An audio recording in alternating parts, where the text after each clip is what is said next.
നമസ്കാരം. അർദ്ധരാത്രിയിൽ അതിനാടകീയമായി രാഹുൽ മാങ്കൂട്ടത്തിനെ അറസ്റ്റ് ചെയ്തിരിക്കുന്നു. ഈ നാടകീയത ശരിക്കും സംസ്ഥാന സർക്കാർ അരങ്ങേറ്റിയിരിക്കുന്ന ഒരു അസംബന്ധ നാടകമാണ്. കാരണം സമാനമായ രണ്ട് കേസുകളിൽ, ഒന്നിൽ രാഹുൽ മുൻകൂർ ജാമ്യത്തിലാണ്, മറ്റൊന്നിൽ ഹൈക്കോടതിയുടെ ആശ്വാസത്തിൽ അറസ്റ്റിൽ നിന്ന് മോചിതമായി നിൽക്കുന്നു. അതേ സ്വഭാവമുള്ളതാണ് ഈ മൂന്നാമത്തെ കേസ്. അറസ്റ്റ് ചെയ്തത് ശനിയാഴ്ച രാത്രിയിൽ, അതായത് ഞായറാഴ്ച മജിസ്ട്രേറ്റിന് മുമ്പിൽ ഹാജരാക്കി കഴിഞ്ഞാൽ ജാമ്യം കിട്ടില്ല, തീർച്ചയായിട്ടും അഴിക്കുള്ളിലേക്ക് പോകും എന്നുറപ്പുണ്ട്. ഇത് യഥാർത്ഥത്തിൽ ഈ അറസ്റ്റ് ഒരാവശ്യവുമില്ലാത്ത അറസ്റ്റാണ്. കാരണം ഹൈക്കോടതിയിൽ നിന്ന് ആശ്വാസം കിട്ടിയതിനെ തുടർന്ന് രാഹുൽ മാങ്കൂട്ടത്തിൽ നേരിട്ട് പോലീസിനെ അറിയിച്ചിട്ടുണ്ട്.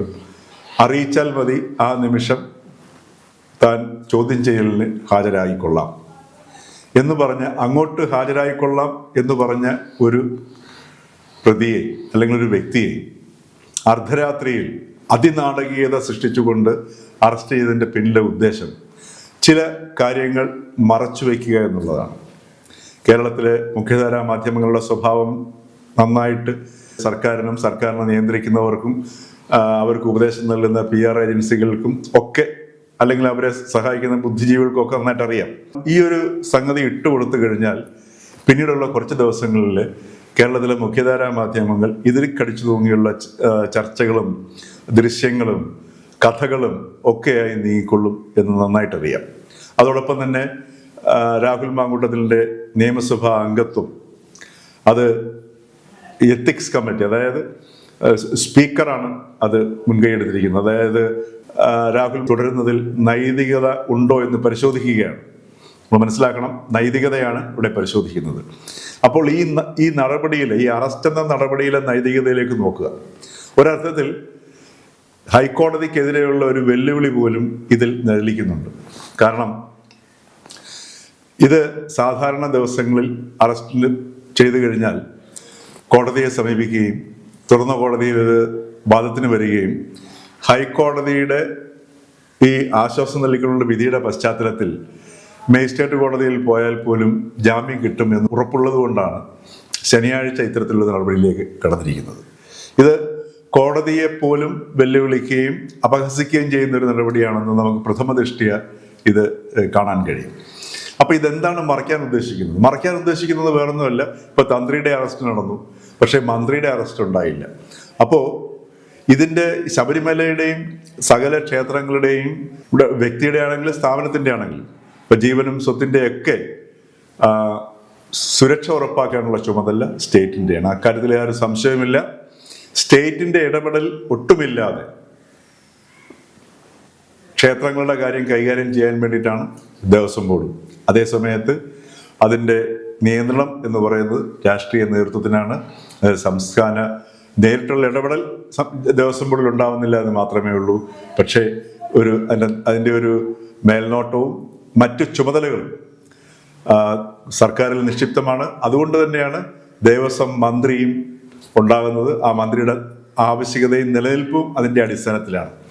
അപ്പൊ ഈ ഒരു സംഗതിയിൽ ഇപ്പൊ സ്വർണ്ണക്കൊള്ള എന്ന് പറയുന്നത് ഇവിടുത്തെ രാഷ്ട്രീയ നേതൃത്വം അറിയാതെ, രാഷ്ട്രീയ നേതൃത്വത്തിന്റെ പൂർണ്ണമായ ബോധ്യമില്ലാതെ ശബരിമല ദേവസ്വം ബോർഡ് ഇങ്ങനെ ഒരു കൊള്ള നടത്താൻ, സംഘടിതമായി കൊള്ള നടത്താൻ ശ്രമിക്കില്ല എന്നുള്ളത് ഏതൊരു കുഞ്ഞിനും വ്യക്തമാണ്. അത് പല ഹൈക്കോടതി നിരീക്ഷണങ്ങളിൽ നിന്നും നാം അത് മനസ്സിലാക്കിയിട്ടുള്ളതുമാണ്. അതിന് കൂട്ടുപിടിക്കുക ആണ് തന്ത്രി ചെയ്ത ഒരു കൃത്യം എന്ന് പറയുന്നത് ഈ കൊള്ളയ്ക്ക് കൂട്ടുനിന്നു എന്നുള്ളതാണ്. അവിടെ ആചാരപരമായ കാര്യങ്ങളിൽ മാത്രമാണ് തന്ത്രിയുടെ ചുമതലയുള്ളത്. ഭരണപരവും മറ്റെല്ലാ കാര്യങ്ങളും ചുമതല ദേവസ്വം ബോർഡിനാണ്. ഈ ആചാരപരമായ കാര്യത്തിൻ്റെ വിഷയത്തിനുള്ളിൽ വരുന്നതാണ് സ്വർണ്ണപ്പാളിയോട് എടുക്കാമോ, നീക്കാമോ, കട്ടള അഴിക്കാമോ, പൊക്കാമോ, ഇങ്ങനെയൊക്കെയുള്ള സംഗതികളിൽ ഒരു ഉപദേശം നൽകുക മാത്രമാണ് തന്ത്രി ചെയ്യേണ്ടത്. മറിച്ച് ദേവസ്വം ബോർഡ് ഏതെങ്കിലും അനധികൃതമായി എന്തെങ്കിലും ചെയ്യുകയാണെങ്കിൽ തന്ത്രിയുടെ ഉത്തരവാദിത്വം ക്ഷേത്രത്തിനോടും ക്ഷേത്രം ബന്ധപ്പെട്ടിരിക്കുന്നത് അവിടെ വരുന്ന ഭക്തരോടുമാണ്. അങ്ങനെ ദേവസ്വം ബോർഡ് ഏതെങ്കിലും അനധികൃതമായി ഇത്തരം കാര്യങ്ങൾ ചെയ്തിട്ടുണ്ട് എങ്കിൽ അത് ജനങ്ങളെ അറിയിക്കാൻ അല്ലെങ്കിൽ ഭക്തരെ അറിയിക്കാനുള്ള ബാധ്യതയും തന്ത്രിക്കുണ്ട്. കാരണം ആചാരപരമായ കാര്യങ്ങൾ സൂക്ഷ്മതയോടെ ഭക്തർ ഏൽപ്പിച്ചിരിക്കുന്നതും ഈ തന്ത്രിയെയാണ്.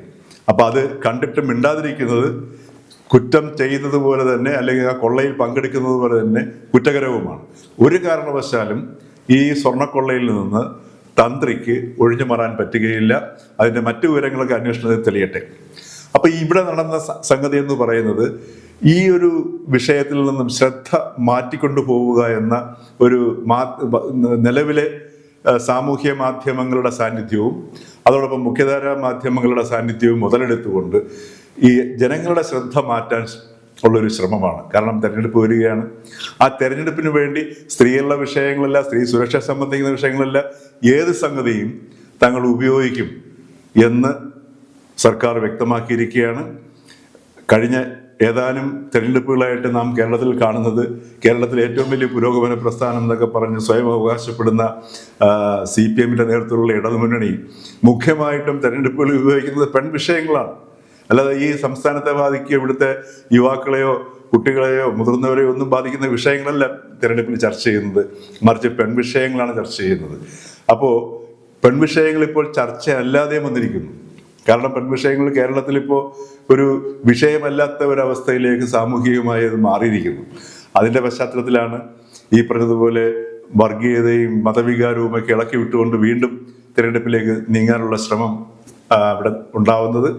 പക്ഷേ അതിൻ്റെ മധ്യത്തിൽ വെച്ചിട്ടാണ് ഈ സ്വർണ്ണക്കൊള്ള എന്നൊരു വിഷയം വേറൊരു തലത്തിലേക്ക് വ്യാപിക്കുന്നതും. അത് ഹൈക്കോടതിയുടെ നിരീക്ഷണം ഉള്ളതുകൊണ്ട് മാത്രമാണ് ഇത്രയെങ്കിലും തന്ത്രി വരെയെങ്കിലും അറസ്റ്റ് നടന്നിരിക്കുന്നത്. ഒരുപക്ഷെ എന്തുകൊണ്ട് മന്ത്രിയിലേക്ക് അറസ്റ്റ് പോകുന്നില്ല എന്നുള്ളതും അത് നമ്മൾ പറയുന്നത് ശരിയല്ല. അത് അദ്ദേഹം ഉൾപ്പെട്ടിട്ടുണ്ടോ ഇല്ലയോ എന്നുള്ളത് വേറെ കാര്യം. പക്ഷേ സാധാരണ ജനങ്ങളുടെ ഉള്ളിൽ നേരത്തെ ഹൈക്കോടതി ഒരു പരാമർശം നടത്തിയുണ്ടായി, എന്തുകൊണ്ട് അന്വേഷണം ഇവിടെ നിലച്ചു പോകുന്നു, മുമ്പോട്ട് പോകുന്നില്ല, വമ്പന്മാർ ഇതിൽ കുടുങ്ങിയിട്ടുണ്ടല്ലോ എന്നുള്ളത്. ആ ചോദ്യം ഹൈക്കോടതിയെ കൊണ്ട് ആ പരാമർശം നടത്തിക്കാനിടയായ സാഹചര്യം എന്ന് പറയുന്നത് ഈ അന്വേഷണ ഉദ്യോഗസ്ഥർ സർക്കാരിൻ്റെ കീഴിലുള്ള ഉദ്യോഗസ്ഥരാണ് എന്നുള്ളത് കൊണ്ടാണ്. അതായത് സർക്കാരിൻ്റെ സ്വാധീനം ഈ അന്വേഷണ സംഘത്തിൻ്റെ മുകളിൽ ഉണ്ട് എന്നുള്ളത് അത് ആർക്കും നിഷേധിക്കാനും പറ്റില്ല. അപ്പം ഇത്തരമൊരു സാഹചര്യങ്ങളിൽ ആകെ ഒരു ആശയക്കുഴപ്പം സൃഷ്ടിക്കുകയും മറ്റു വിഷയങ്ങളിലേക്ക് ജനങ്ങളുടെ ശ്രദ്ധയെ കൊണ്ടുപോവുകയും ചെയ്യുക എന്നുള്ളതാണ് സർക്കാർ ഈ രാഹുലിൻ്റെ അറസ്റ്റോടെ സാധ്യമാക്കാൻ ശ്രമിച്ചിരിക്കുന്നത്. പക്ഷേ സാധാരണ ജനങ്ങളും ഇന്നത്തെ ഈ സുതാര്യമായ മാധ്യമ ലോകത്തിലും സാമൂഹ്യ മാധ്യമങ്ങളുടെ ഈ അന്തരീക്ഷത്തിലും സാധാരണ ജനങ്ങൾക്കും സാമാന്യ ബുദ്ധി പ്രവർത്തിക്കുന്നുണ്ടോ എന്നുള്ള ഒരു യാഥാർത്ഥ്യം സർക്കാരിന് നേതൃത്വം നൽകുന്ന പാർട്ടി നേതൃത്വവും അവരെ സഹായിക്കുന്ന ബുദ്ധിജീവികളും PR ഏജൻസികളും തിരിച്ചറിയുന്നില്ല എന്നുള്ളതാണ് യാഥാർത്ഥ്യം.